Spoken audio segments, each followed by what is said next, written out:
neza nshuti zacu mukurikirana Easy Music Rwanda. Uyu muri kuvugana nawe ni Samuel. Anje nago nahinduye izina nkuko mwagiye mubibona cyane ndizera uko biri kose ubwo mumaze kumenya uko hano dukorana ni Sam, tugakorana na JBez. Uko biri kose rero uyu munsi rero nkuko muribona turi kumwe n'umutumirwa hano araza kubibwira. Tugiye kuganira rero ubu ngubu ku kiganiro tugiye kurebera hamwe ni gute umuntu ashaka gukora muziki haba muri gospel ndetse agatera imbere. Naga iki kiganiro turi buze kurebera hamwe ngo wenda tuvuge ngo ibisubizo byose turabibona ubu ngubu, ahubwo turaza gukenera yuko namwe muri buze kuduha ibitekerezo. Uri kureba iyi video ushaka kwandika hasi muri comment ukatubwira ukuntu bitekereza uko ubibona, ese ubona hakorwa iki, ese ubona ni iki gishobora gukorwa kugira ngo tugere ku iterambere. Nkuko tugenda tubibona tubona yuko mu Rwanda ibintu bijyanye na gospel usanga bidateye imbere cyane ku buryo bibasha kwinjiriza abantu amafaranga, ariko iyo turebeye muri sekira tubona yuko abantu akora indirimbo ariko zikagira n'umumaro zimugirira nyuma yuko yazikoze akabonamo amafaranga. Ese muri gospel ibintu ntabwo byashoboka? Ni ikibazo dukwiye kwibaza, wabyibazaho ngubu uri kureba iyi video. Ubu rero tugiye kuganira hamwe, turebere hamwe se niki twakora, namwe muzagenda muduha ibitekerezo, ushaka kutwandikira, andizera nimero zacu dushaka kuzishyiraho mukazagenda mutubwira, tukagenda tuganira n'abacuranzi tukareba se ni gute twakiteza imbere. Ntabwo tuzaguma mu buzimerega usanga aho koronije ugasanga umucuranzi ageze ku rwego abwira undi muntu ati wamaye agatike cyase inzu nabuze yo kurya. Ibyo ngibyo dukwiye kubicikaho. Ibyo kugira tubigereho tuzafatanyiriza hamwe kugira ngo ibyo bintu tubigereho kandi bigira umumaro kuri twese. Hano rero turi kumwe n'umutumirwa agiye kutwibwira n'umuntu ukuze cyane, benshi muramuzi. Twe twagiye dukora tumusanga tubata abantu bagezeyo, ariko aragenda tubwira ibintu byinshi cyane turebe se no gute dushaka kwiteza imbere. Reka tumuhe umwanya abanza twibwire. Ndashaje byo da ntago nduha hafi da. Okay, nitwa Ndatimana Olivier cyangwa se bamwe banzi ku izina rya Ndat Pro. Chananye niko yitwa Ndat Pro. Studio yanjye bayita Yakol Music Record. Yakol bituruka ku izina ni izina ry'Igiheburayo. Mu Cyongereza bavuga risobanura ko God is able. Imana irashoboye. Ndumva ntuye mu Bugesera Inyamata. Umuturage w'Inyamata. Ndi umucuranzi rero. Okay, arakoze cyane. Uko bivuze kose bivuze nk'umuntu ukuze kabisa, isababwira n'ahantu atuye. Ubwo ni byiza cyane, atubwiye ibintu byinshi cyane. Muri kubona yavuze ngo ni Ndat Pro. Yako kanyo haje pro haba bafite ibindi bisobanuro byinshi cyane bivuze bishatse kuvuga ko wabasha gukora abantu indirimbo. Turazikora cyane rwose indirimbo. Si indirimbo gusa, ashaka gukora instrumental. Abantu bajya bagira ibibazo bya copyright, wenda yatanze ibiganiro wenda kuri YouTube ugasanga wenda yafashe nk'umuziki, wenda afashe nk'akarimbo ka blues melody agashyizeho. Mwebwe mukora ibyo ngibyo hano kwa Ndat Pro, ashaka kubafasha kujya aba instrumental, umuntu ushaka gukora jingle, ibintu byo kwamamaza, ndizera ushaka kubafasha. Abo twabafasha rwose ibijya mu instrumental, ama jingle turabikora hano kabisa. Ni byinshi cyane, ushaka no gukora indirimbo birumvikana byo ni ibintu akora cyane. Reka tugaruke ku kiganiro cyacu rero, turebere hamwe.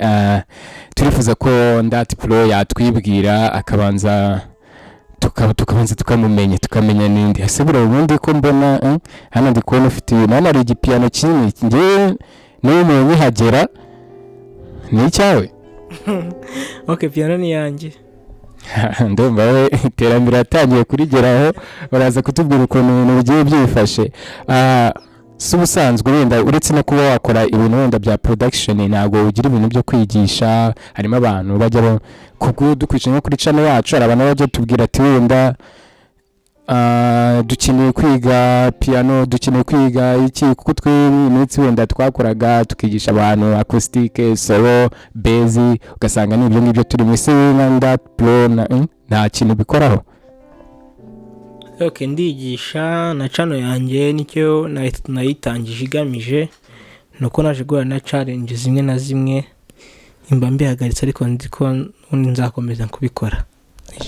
ariko uko biri kose hariho amasomo ku buryo umuntu yagenda akarebaho akiga ibintu runaka bitandukanye. Waturangira wenda iyo YouTube channel uburyo yitwa nk'umuntu akeneye kugira ngo yige iryo somo ryo gucuranga, akagenda agakora subscribe agasharinga n'abantu. Harimo abantu benshi bashaka kwiga piano. Hariho amasomo rwose abantu bajya kuri channel yitwa Ndati Pro. Ubwo nizere ko uri gukurikira ahangaha numara kureba iki kiganiro tugana kwa Ndati Pro, usharinga no ku bantu mujye muduteza imbere rwose na Ndati Pro mu muteza imbere. Niko yabiri niryo terambere dukeneye kugira ngo tugire ahantu tugera aho tugera. Tugaruke ku kiganiro cyacu. Tuba turi kuvuga ngo tugiye kurebera hamwe tumenye se ni gute nshobora gukora ikintu kikagira iterambere. Iyo tuvuze iterambere ntago ari ibintu by'amagambo gusa, uko biri kose bigomba kugara ari ibintu biri fiziko bigaragara. Tukavuga twenda n'urugero muribuka nk'ikiganiro twagiranye na Ishimwe, ushaka kujyaho ukareba waza kubona iterambere yagezeho. Bivuze ngo muziki igomba kugira ahantu dukura nayo tugeze. Umuntu akibaza ngo ese ko tujya dukora ibintu bya muziki ariko ugasanga rimwe na rimwe abantu ntibagenda batera imbere, rimwe na rimwe umuntu arabikora hashira imyaka 2-3 akabivamo akahita bivamo. Tugiye kubanza tumenye Ndati Pro atubwire urugendo rwe rwa muziki, atubwire muziki nayigiyemo gutya uko biri kose wenda hari ibyo yabashije kungezaho. None nitumara kumenya ibyo yabashije kumugezaho turaza kurebera hamwe. Nababwiye ngo iki ni ikiganiro tugomba kugira buri wese akadoha ibitekerezo, turebere hamwe none wose ese nyuma y'ibi ngibi hari ibindi byinshi cyane akeneye kugeraho. Ibyo kubigeraho rero hari izindi mbaraga bizasaba, ari biza gusaba kugira ngo uri kureba iyi video uze kuduha ibitekerezo. Ndati mwana watwibwira watangiye gucuranga ryari, ese wenda mu gihe wacurangiye niyo ibintu wabashe kugeraho muri make katubwira. Murakoze.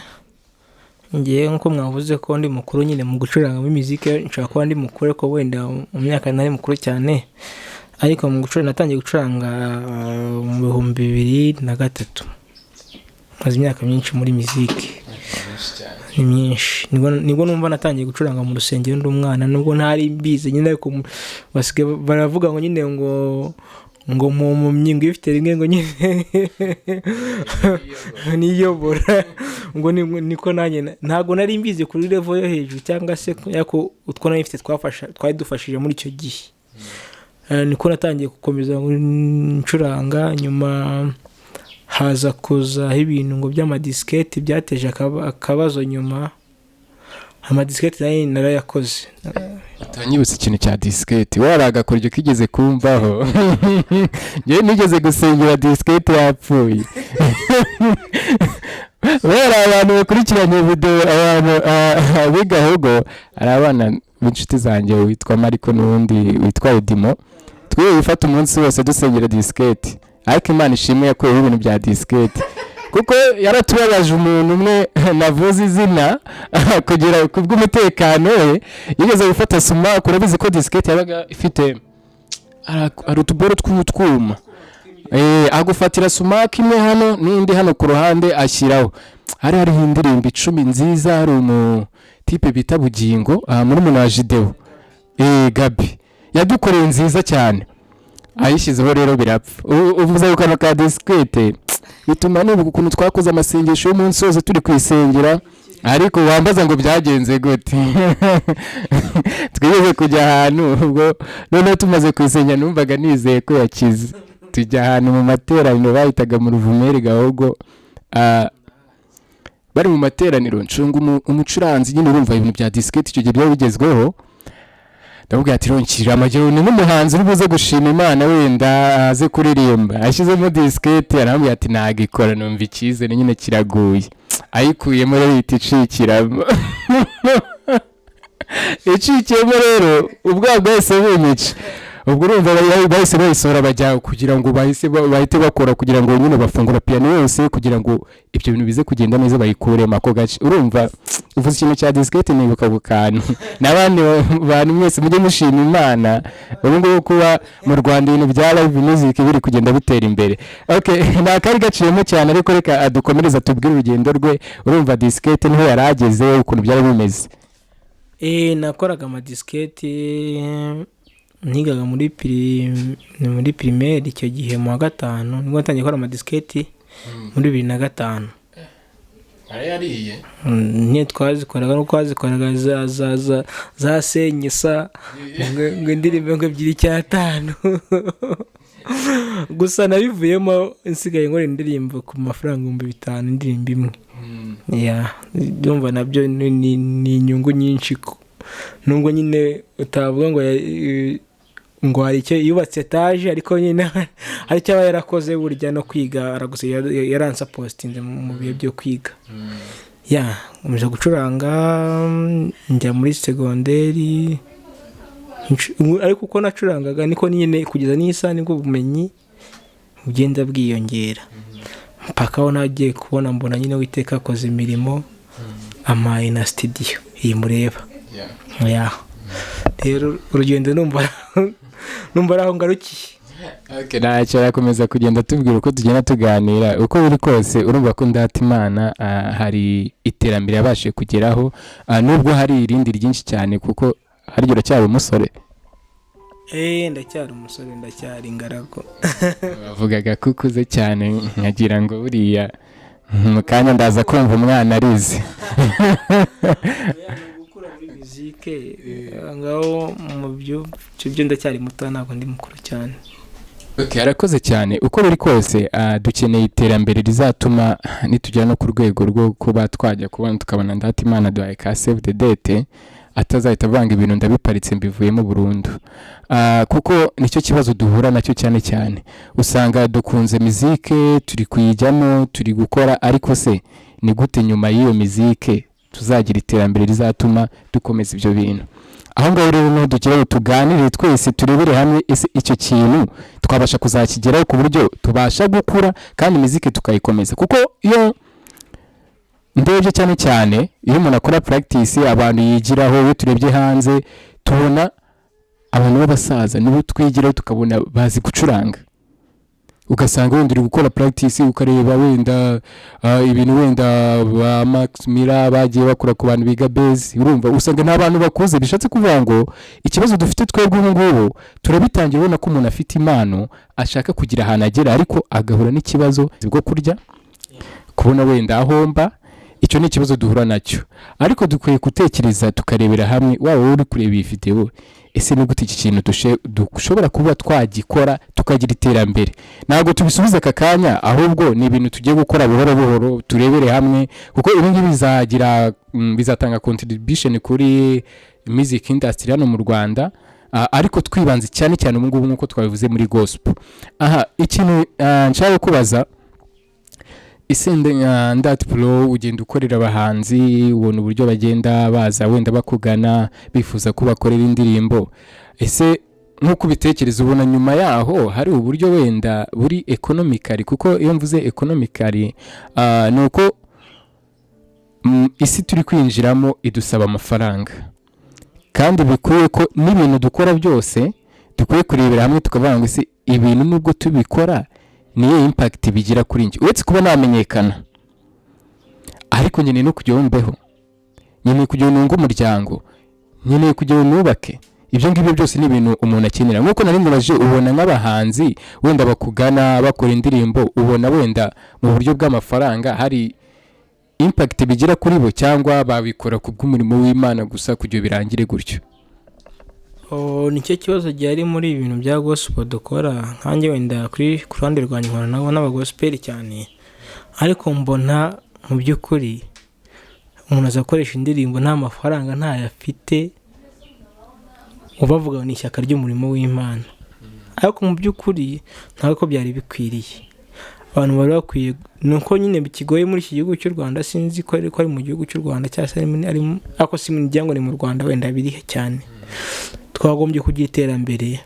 aba gospel bakora indirimbo umuntu ukora gospel nubwo ari ubutumwa bwiza ariko nawe akagira ikintu yinjiza mu buryo bw'umubiri niko navuga ko mu mwuka wenda Imana izaduha umugisha nibyo ariko se mu mubiri bwo nako kuntu yatudimbira bo mugano y'imvugo z'iki gihe ikaturemera rero birakenewe ariko biragoye muri iki gihe ngiye uko mbibona kuba gospel twari dukwiye natwe abantu nari ama company aha abandi akazi n'akaduha nubwo twakoze iby'ubutumwa bwiza ariko natwe nimba ari publicité dukora y'indirimbo za gospel tukayakora natwe bakaduha amafaranga ariko ntago muri iyi minsi nyine mu Rwanda biracyagoye cyane gospel nta terambere. Uvuze neza. Hari ibintu wenda tugendeye kuri South Africa tubona ba Benjamin Dube bara n'abantu bamaze gutera imbere ku buryo company ishaka no kumufata kugira ngo yamamarize kandi kamuha amafaranga.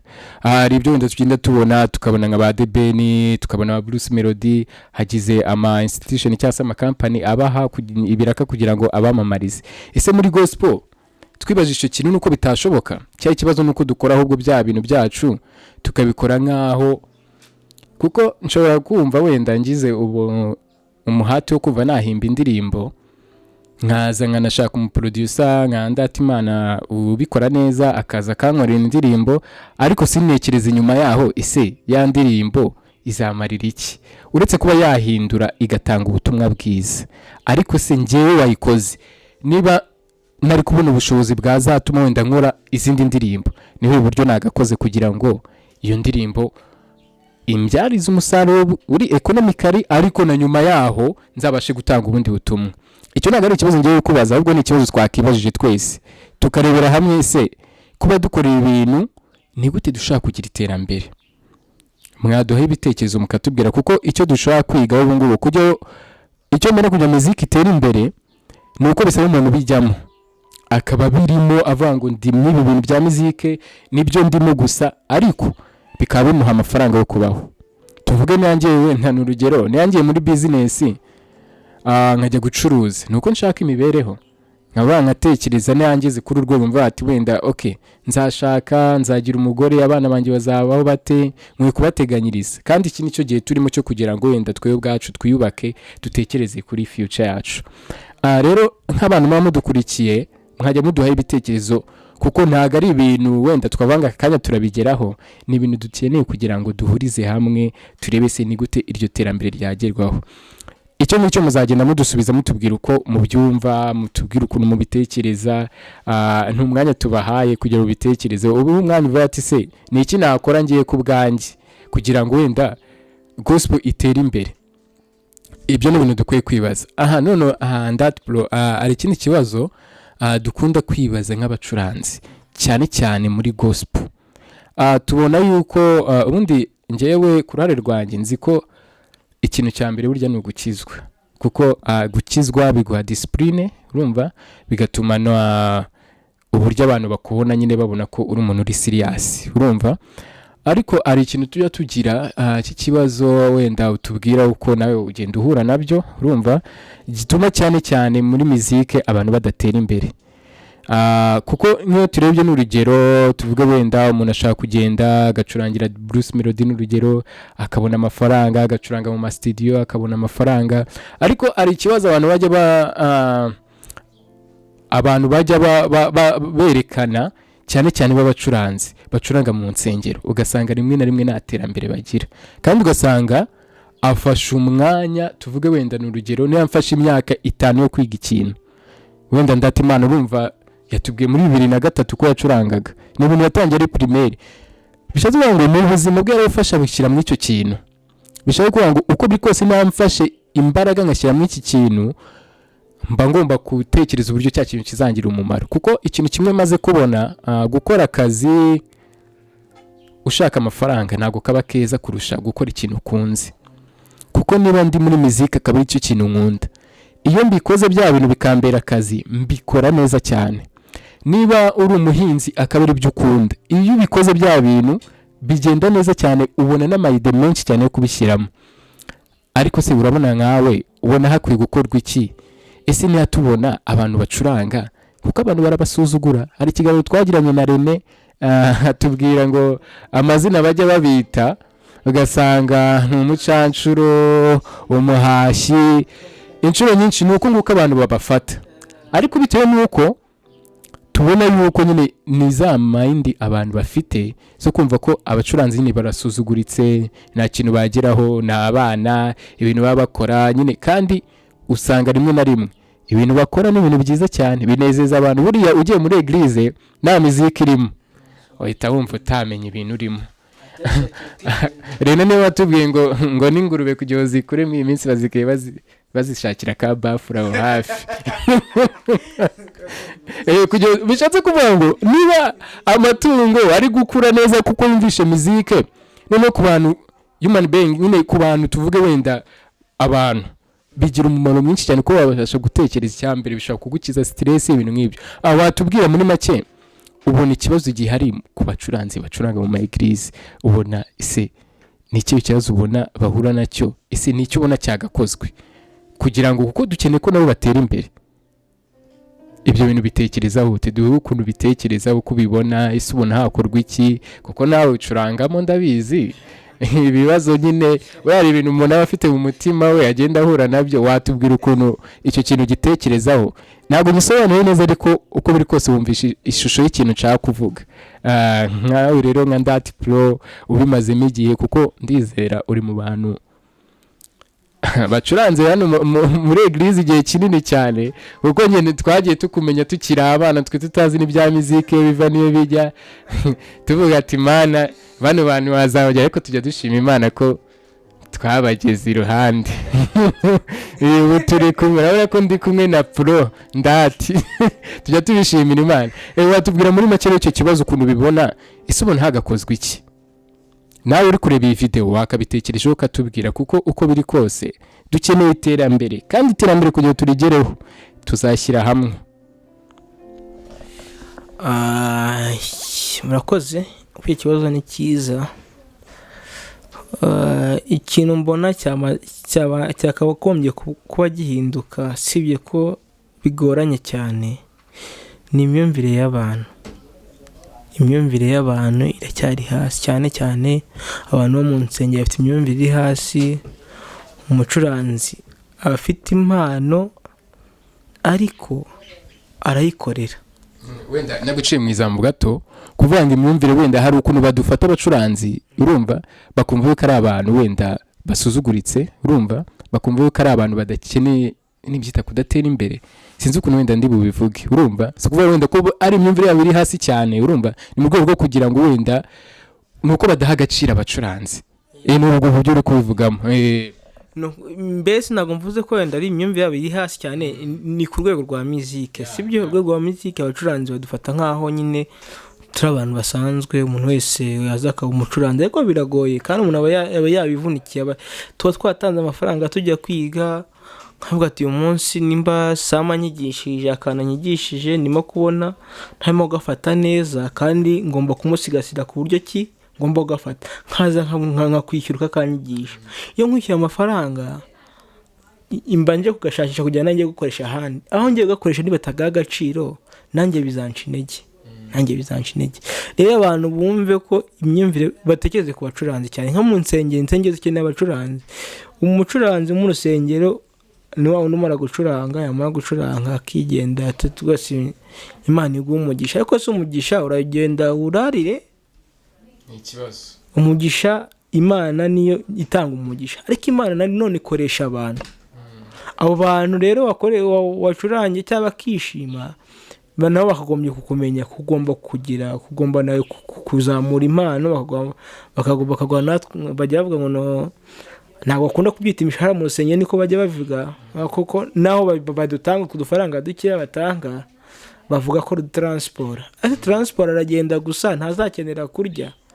ntazakenera kubaho ndetse umuziki w'umumariye iki muri make abantu duhindura imyumvire dufasha abacuranzi nimba ufite icyo umufasha nimba ari amafaranga nimba ari nka korali insengero bimenye umucuranzi menye ko afite agaciro kandi bamumenye rwose niko ngiye mbyumva arakoze cyane ariko uvuga ibintu nibajije ubu ko muri iyi minsi wenda kugira ngo music industry itere imbere nuko agomba kuba wenda ubu twagize amahirwe hari ishuri ku Nyundo ubu wenda haracyariho challenge kuko rifata abantu bazi gucuranga urumva wenda ntayizi music Rwanda tuzanyana tubibagezaho turi gutegura kugira tuzabategure namwe ishuri mujye muza mwige bandati Imana Pro babafashe kwiga piano kubatangiza icyo nshaka kuvuga hari ikintu nekereje yiga ikintu kugira kizamugirira umumaro. Tuvuge wenda niba nize wenda accounting cyangwa finance, niba ngiye ku rusengero wenda bakeneye konabure bagira ute baramwishyura. Ariko umuntu akibaza se no umwana tuvuge afashe imyaka 5 cyangwa 6 yo kwiga muziki, urumva ari muri eglise, urumva kandi akeneye kujya atera imbere, kandi rimwe na rimwe ari igihe babona agiye gucuranga tuvuge arakanu kaya kabaho igabogo aho twakuriye barabizi Yves na Joel bajya gucuranga guma abantu bakagira commentaire abantu nago bakijijwe nago bagize ute. Ariko umuntu akibaza ese wowe iyo ugiye gucuruza n'urugero wakira abakristo gusara muri botike ni kibazo ni ya myemerere bishatse kuvuga ngo ni imyumvire abantu dufite, urumva tugomba guhindura ishaka igomba kutwereka uburyo tugomba kugira ku iterambere, kuko niyandi gukora ikintu as profession kigomba kuyungirira umumaro abantu. Rero mudufashe tuganiriza abantu ibintu tubigireyo deba. Nababwiye ngo wenda nago tuje kubisubiza, ahubwo ni kujya tutekereza iki kintu turebe se ni gute gishobora guhinduka, kuko impamvu nkuko Ndatimana bivuze kizahinduka kuko twahinduye imyumvire, urumva ntago wenda kuko ni umwana afashe uyu mwanya akavuga ngo agiye kwiga muzike, nicyo kintu abagikunze cyane. Dutekereze mu buryo kuko Mugisha niwe watubwiye mu kiganiro twagiranye bateri niwe watubwiye ngo ushaka kutamuha amafaranga ariko ukamworiyanta ukavuga ati wenda reka ngushakira akazi, urumva dushaka ikintu akora atera imbere. Ariko usanga bamwe barabihorera akamuha tuvuge arakangiye ko urumva kujya muturaka ngutwo ngiye ari igihe byajyaga binshinege ngiye ngatekereza nk'abase niba uri umucuranzi ukamuhikira ko wenda akora izasohoka n'urugero ukamubwira nzaguha 15 akavunika ukwezi ari kurepeta ukwezi. Ese urumva wowe nk'umuntu koko umufashe mwo umuntu ushatse umucuranzi agufashe, urumva avunitse ukwezi ari kurepeta agurepeta 3 mu cyumweru, ku munsi wanyu muhaye 15. Ese ni iterambere urumva azagira tutabeshye kuko 15 ndekeka nani nzirimo nta nayizarimo kandi agomba kurya ubu nta kintu umufashije muri make. Tubiha agaciro twiyeranje nyine n'Imana idumugisha, ariko namwe ibakoreshe rwose amakuru iki kiganiro rwose nimba ufite ubushobozi bwo ukaba wabona umucuranzi, ko nk'ubu ngubu tubikora nyine turabikunze pe, ariko benshi babumva babivamo kuko nta kintu bitumariye muri makeya. Nk'ubu narize mfite lisansi ariko nta kazi mfite, kandi hari umuntu urimo kumva iki kiganiro ushobora kuba ufite kabati wenda hari ahantu hakeneye umuntu muri lisansi runaka, nkaza ngacuranga ariko kandi ndangira n'akazi niyo atama n'amafaranga yo kumembera ko nacuranze, ariko akandangira akazi nkajya gukora kandi nkanacuranga. Rero abantu duhindura imyumvire dufashanye yani. Ndatimana bivuze neza harya wize ye faculty ni information system and management. Information system and management, urumva ko ni ibintu byiza cyane. Ari igihe abantu bavuga ngo abacuranzi ngo ni abantu wenda babatarize ibyo iyo mpamvu mukwiye kuba mutangiye kubyikuramo cyane kuko niba dukeneye iterambere nuko tubikora buri profession. Ko kugera mu ishuri Ndatimana akiga kaminuza, nanjye nagize amahirwe n'izi development study i Butare, urumva bishatse kuvuga ngo niba dukeneye kugira tugere development nahanga dukwiye guhera mu bintu byose dukora. Nyankunzi ikintu runaka mu Rwanda bashyizeho policy ya NST1 ni National Transformation ba strategy bakareba no kuri vision dufite ya 2050. Usanga bashyira imbaraga mw'iyi minsi mu bintu bijyanye na TVET, bashyiramo imbaraga mu bintu bijyanye no gukora imirimo atari byo kuvuga ngo ngiye kwiga biology, urumva ahubwo bishobora kuvuga ngo dushyize ikintu wenda cyo kwiga n'urugero genda wihangira umurimo mu gukora ibintu byo gufotora, kuko bazi ko ari ibintu bigira umumaro, urumva n'ibingi bya muzike nabyo twabishyira muri TVET reka kuko nko kunyundo bagaragara muri WDA ni WD mu bintu by'imyuga. Bishatse kuvuga ngo uko biri kose niki nacyo ni ikintu twagakoze tukakigira professional kikadutunga. Waba uri umucuranzi uri kureba iki kiganiro ukwiye gutekereza se ni gute cya kintu cyane nzagikora biri professional. Ikintu cya mbere gikenewe uko mbitekereza hakenewe discipline, kuko mu bintu byose wakora udafite discipline hari ibintu njya mbona ugasanga umucuranzi ajya mu bintu byo kunywa amatabi, uretse no kuva wenda n'umucuranzi n'undi muntu nutekereza ikintu ugakora ikintu kizangiza mind yawe ntabwo uzatera imbere. Mu kiganiro twagiranye na Ishimwe yagiye atubwira nyine nite ku kintu bita saving araho yageze yubaka inzu ku myaka afite. Umuntu abyumvisha yumva ko bitunguranye, ariko nuko yagize mind nziza, yirinda ibintu byo kujya mu biyobyabwenge mu biki bya bindi byatuma atagira ikintu ageraho.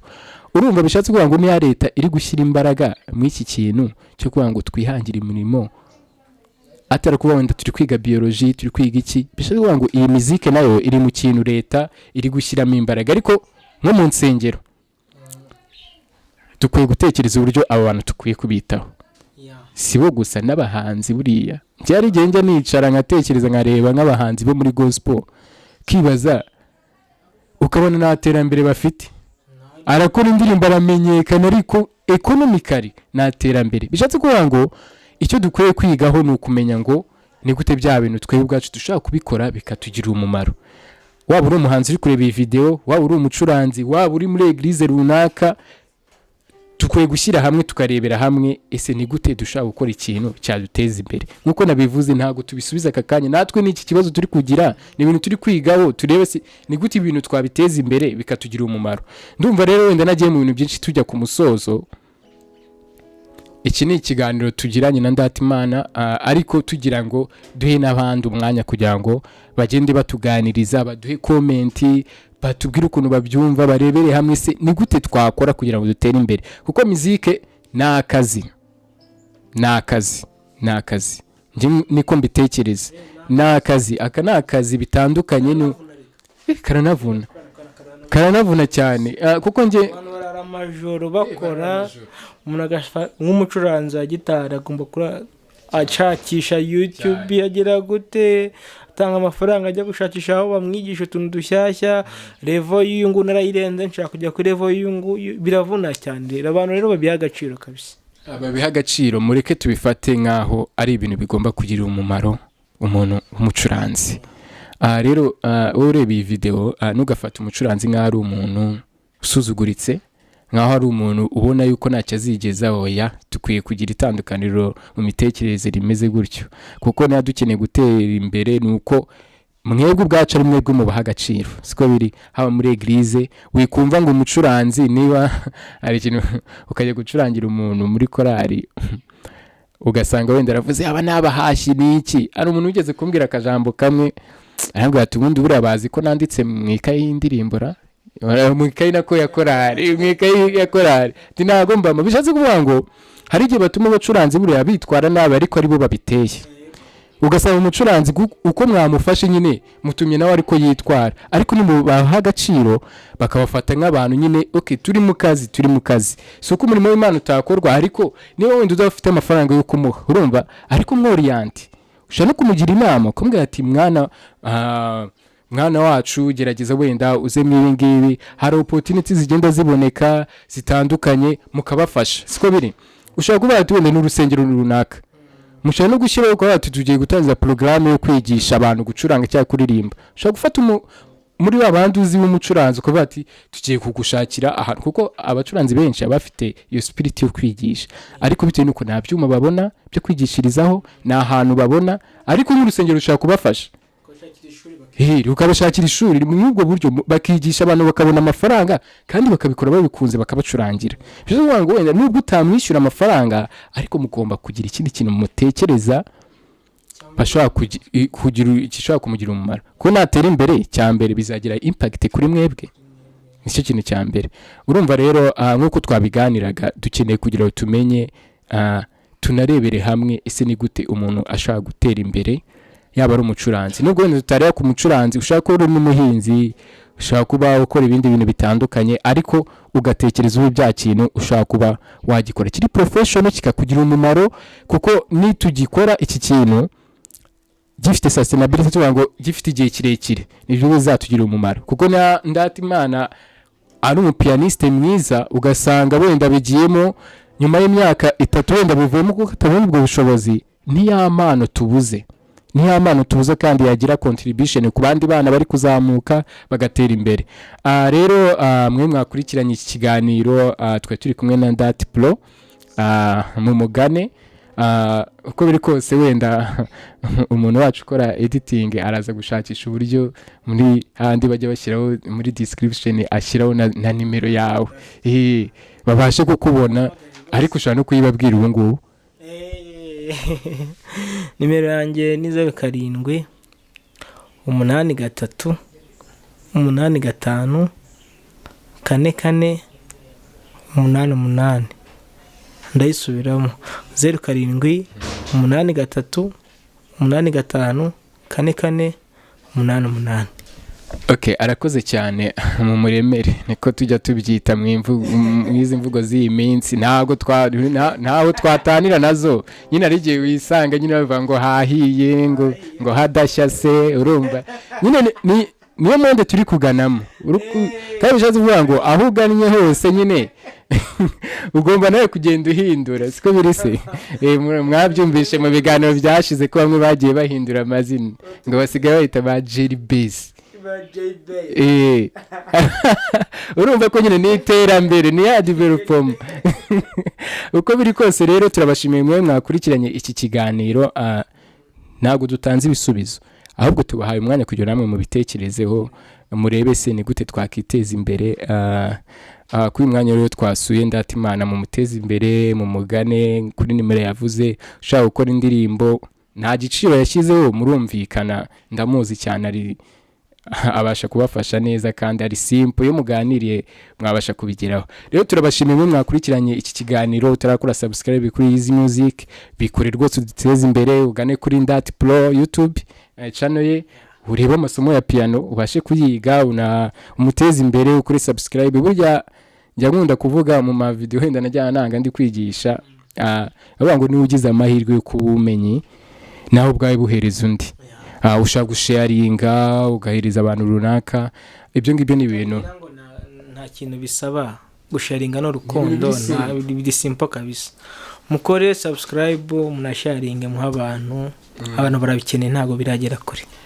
Ibyo ni ibintu bundi nk'abanyarwanda bundi iyo dukeneye gutera imbere, uretse ko ari igihe usanga rimwe na rimwe tugira umutima sinzi ukuntu nawita, ntago nabona igisobanuro cyabo. Umuntu yabona undi akoze akantu harandenze wana tizera akantu n'igicano cye, wenda niyamuhaye na link ati ntacyo mfungura. Bishatse kuvuga ngo dukeneye development kugira tugira ahantu tuva, urumva dukwiye gufashanya, ntago tuzabyigezaho. Urumva nkuko u Rwanda wenda rwashyizeho iyo NST1, kwa ngo wasanze wenda baragiye bavuga ngo bagiye gucreatinga ni imirimo yageraga kuri 1 million 5 gutyo. Urumva iyo mirimo rero yahera hano, ntago igihugu cyayishyizeho, ahubwo twe tugomba kuyishyiraho. Urumva tukugiye ya vision 2050 tuzayigereho. Urumva ibyo bintu byaragezweho. Mureke rero dufatanyirize hamwe kubaka u Rwanda rwacu, twiteza imbere na muziki tuyiteza imbere.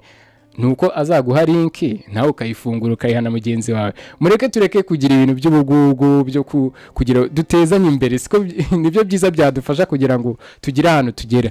Muziki rero kugira itere imbere, kugira ngo muri rusange umuhanzi atere imbere, nuko tuzafashanya.